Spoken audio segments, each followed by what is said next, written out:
My first post-mother's death video, well, I guess the one I posted just after she died was my first post-mother's death video, but this is my first video about a different subject. God,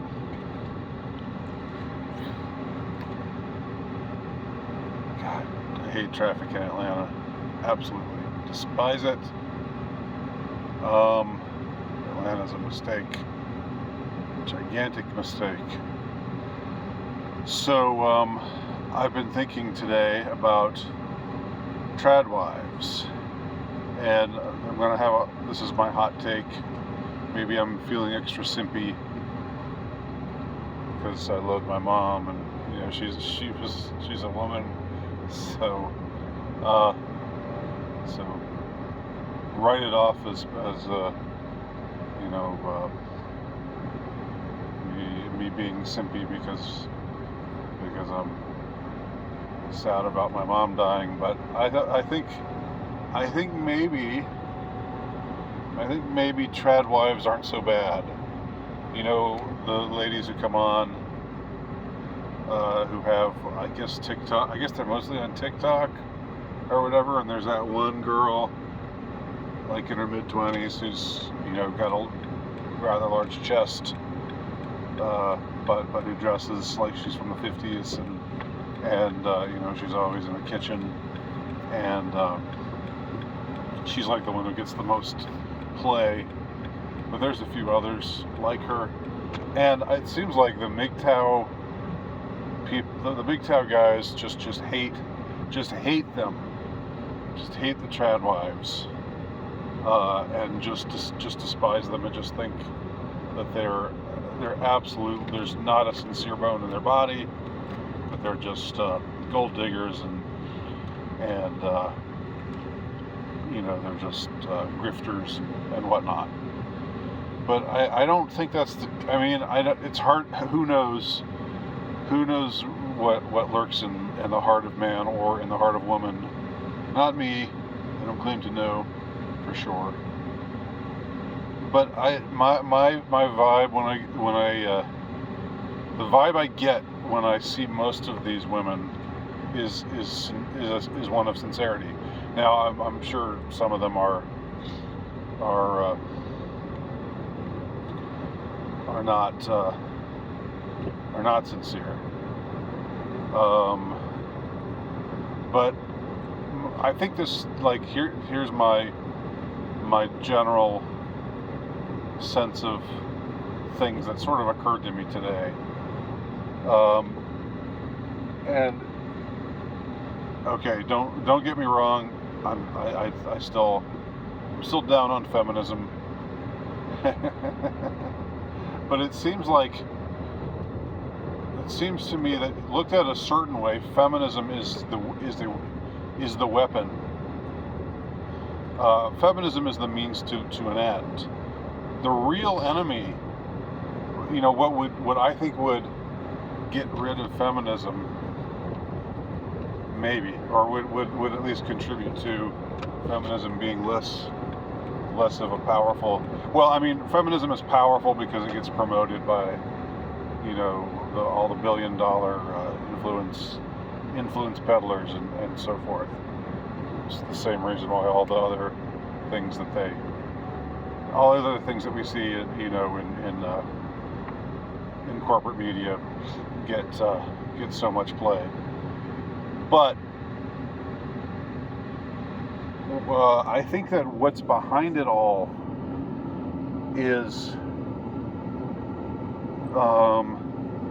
just how it's what they've done to us economically.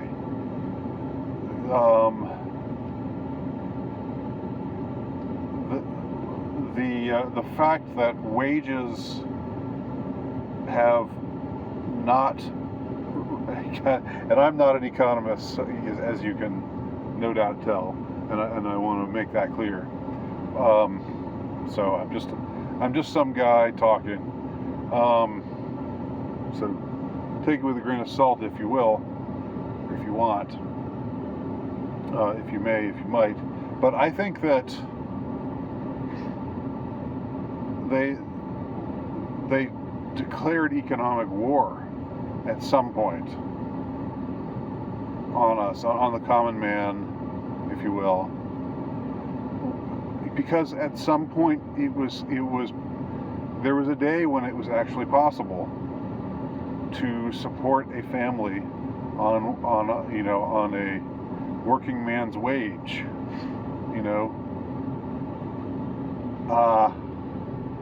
yeah, you probably worked in like maybe you worked in a factory where they were giving you cancer, and there were people were getting their arms and legs chewed off by machinery, and there were no real protections for workers like there are today. But at the same time, it's everything is a trade-off. That's what you have to see things that way. It's not that the past was all good. It's not that the past was all bad. It's not that the present is all good or all bad. It's like, which is better when you consider the trade-offs.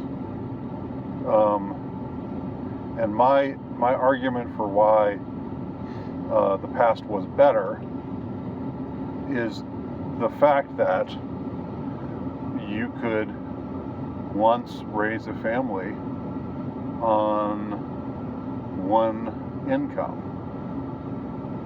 A man at one of these crappy working class jobs. I'm not saying the job was great. It was a great one to have. I'm not saying maybe it was soul crushing, maybe it was soul deadening, and that's a problem too.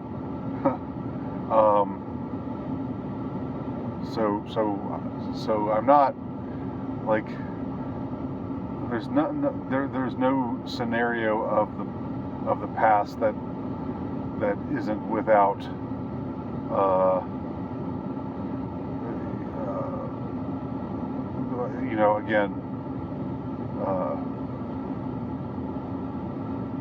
good points and bad points. It's always a cost-benefit analysis. All right.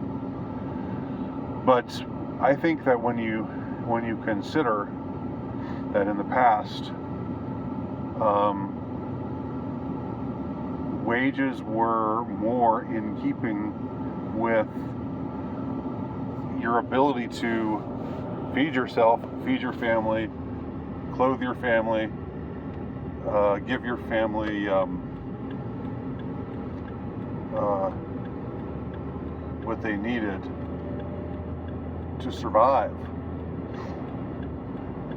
Maybe not living in the greatest house in the world, but it was a house. You could probably afford a house, even if you were a working man with 6 kids. You could probably get your wife and your kids a house to live in, and at some point they changed all that. They decided we want to make it. We just want to.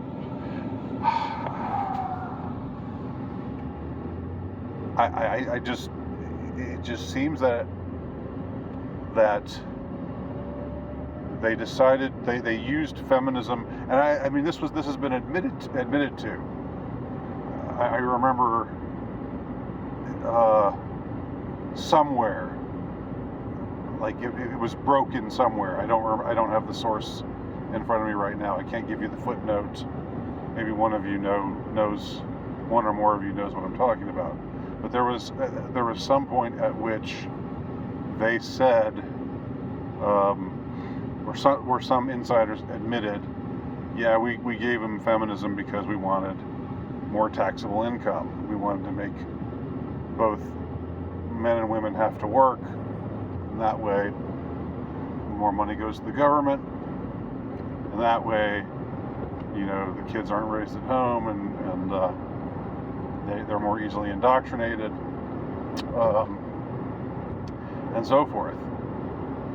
So that's what's really that's the real problem.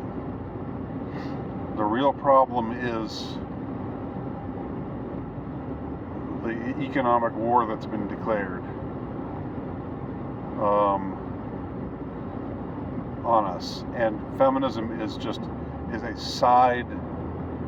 It's a tool by which they made this happen.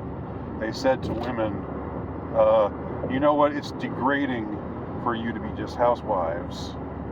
It's you're just living a degraded existence. You can be just like a man. You can do all the things that a man does. Don't you want to do that instead of being held down to this miserable existence of being a housewife, being a stay-at-home mom, and it worked. It was a psyop, and it worked.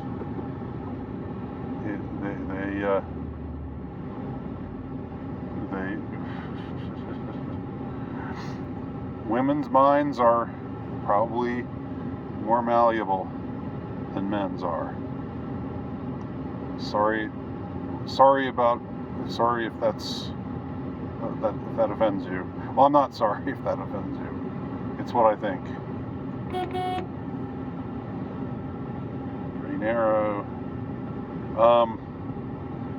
And so this was achieved. Like they were able to get women to think en masse.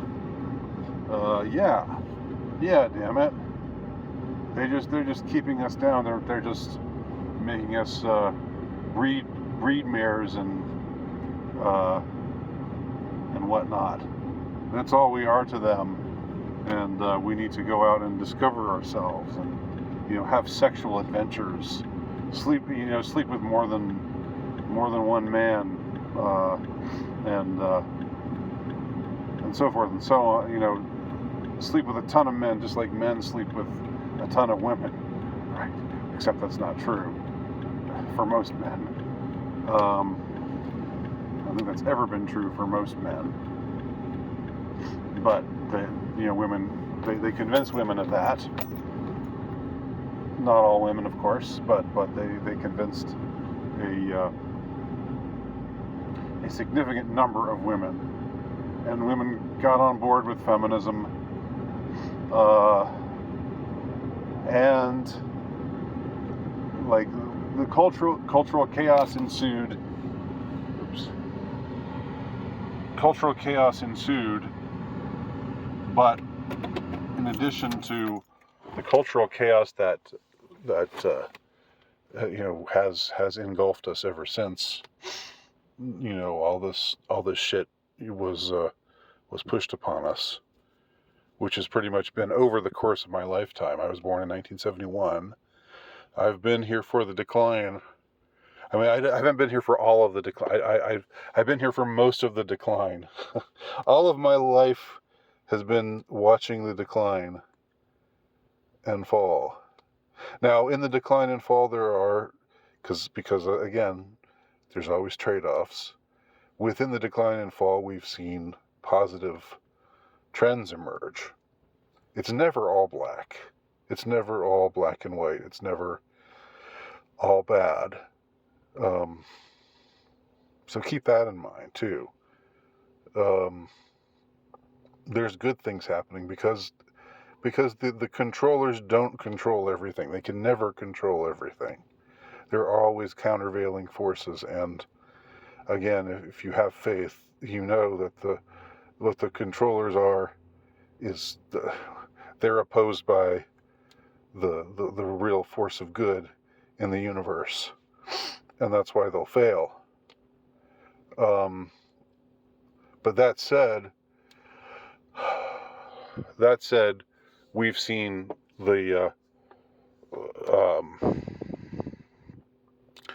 we've seen the decline and fall of so many of our institutions, including the family. And now, are women happier now than they used to be? No, I mean, I don't think so. I think, not from what I've seen, but they got sold this bill of goods. Um, and again, I guess I'm always like stepping in and saying, well, here's a little nuance. I know that's annoying, but it's not that I'm not saying all women have to be housewives. I'm not saying women can't work or shouldn't work, or that. I mean, um, I think women should have the option of being able to work. But the thing is, they made it so that they changed the economy so that you could no longer afford uh, uh, to live on one income, and now um, now you see. I mean, God, I'm so tired. I'm so tired of seeing everything uh, priced beyond what normal people can actually afford. So what choice do you have? But you can go into debt, which of course many people have. Um, you can live austerely, which I would have done if I'd stayed single. I would have probably been able to. I would have. I'm a pretty low maintenance kind of guy. Um, but anyway, I'm not gonna make this personal. I'm just saying that's you could, but I mean most people, including men, aren't you don't have it in them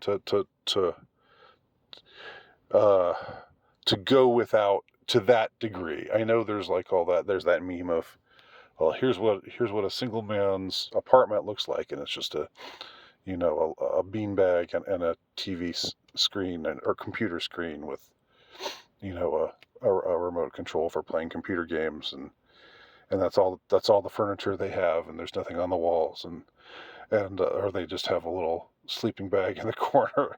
And that was me. uh, that was me when I was single, totally. And that would be me.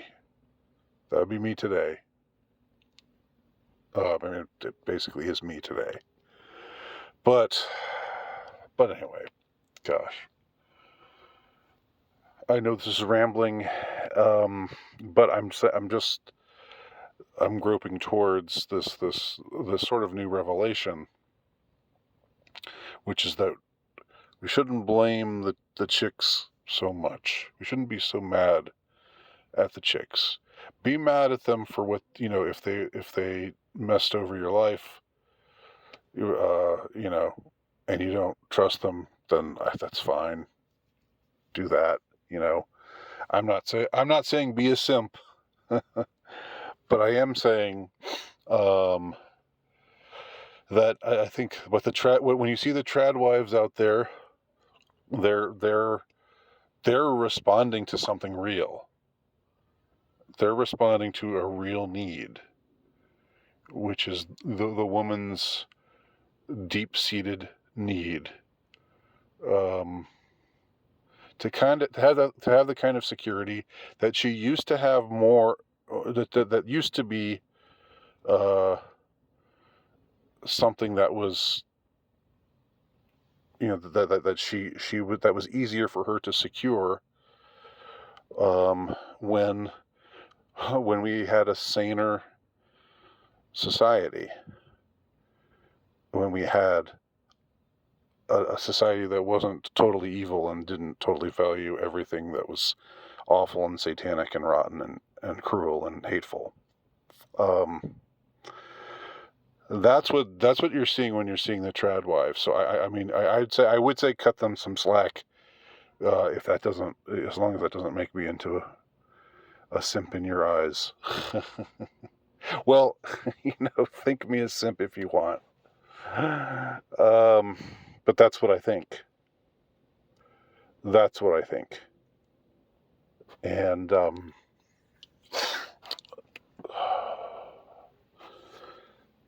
me think. The real problem, or what I see as a really overwhelming problem right now, is how normal people get priced out of just about everything. It costs an obscene amount to live almost anywhere, except for the least desirable places. Um, um, where nothing is around. But there used to be, like, okay, like for sporting events, used to be, you had the box seats, and that was where the rich folks would go. The rich sorts of sports fans, the ones who were men of means and so forth. And then you had the bleachers, which were cheap, where the working man would go. And it was like there were different tiers, but at least the working man's the tier of the working man was something that they made accommodation for.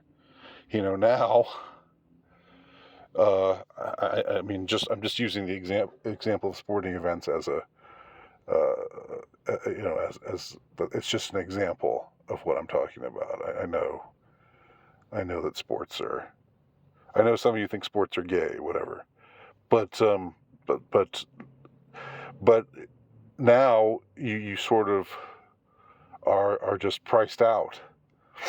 You just have to. I mean, and yeah, it's bread and circuses, but I mean, we need we need entertainment, we need diversion, we need arts and entertainment. Where man does not live on bread alone. So don't just sniff at bread and circuses. Don't just sniff at circuses. No one's sniffing at bread, Like, everybody knows that hunger is a real thing, but anyway, now they price you out of living places, of going to events that will help you to maybe forget your miserable life for a couple of hours. What's still affordable? I guess streaming services are still affordable, right? Netflix is affordable. That means you can just stay at home and watch the crap that Netflix churns out and other streaming services. It just seems that it was better. It was better when wages were more consonant with cost of living. And I'm not an economic guy, so this is the new. I'm a novice when talking about stuff like this, but it just seems to me that's a big factor. And we should see feminism, we should see women's behavior today, modern women, like a lot of the MGTOW call them modern women. I think I've probably used that term before too. Whatever. And I'm not saying like totally forgive them for everything they do wrong, any more than I'd say forgive men who do terrible things for what they do wrong. If a man is tormented at his job so much that he goes and shoots up his workplace, like that like is talked about in that one book. I can't remember the title of it. Then he still should be held responsible for the terrible thing that he did, and women should be held responsible for the bad things that they do. But it all needs to be seen in the context of what they've done to the economy and the war that they've declared on the working man.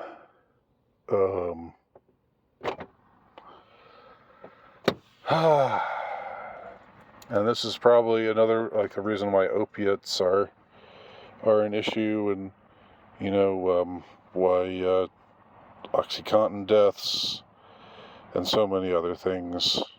So much misery, so much awfulness, so much heartbreak. But the people who, again, as I've said before, the people who've done this to us, it's not just impersonal forces. The people who've done this to us have names and addresses. And they should be held accountable. And I hope they will be held accountable to the max. I'll just say that and leave it at that. And leave the rest to your imagination. Thanks for watching.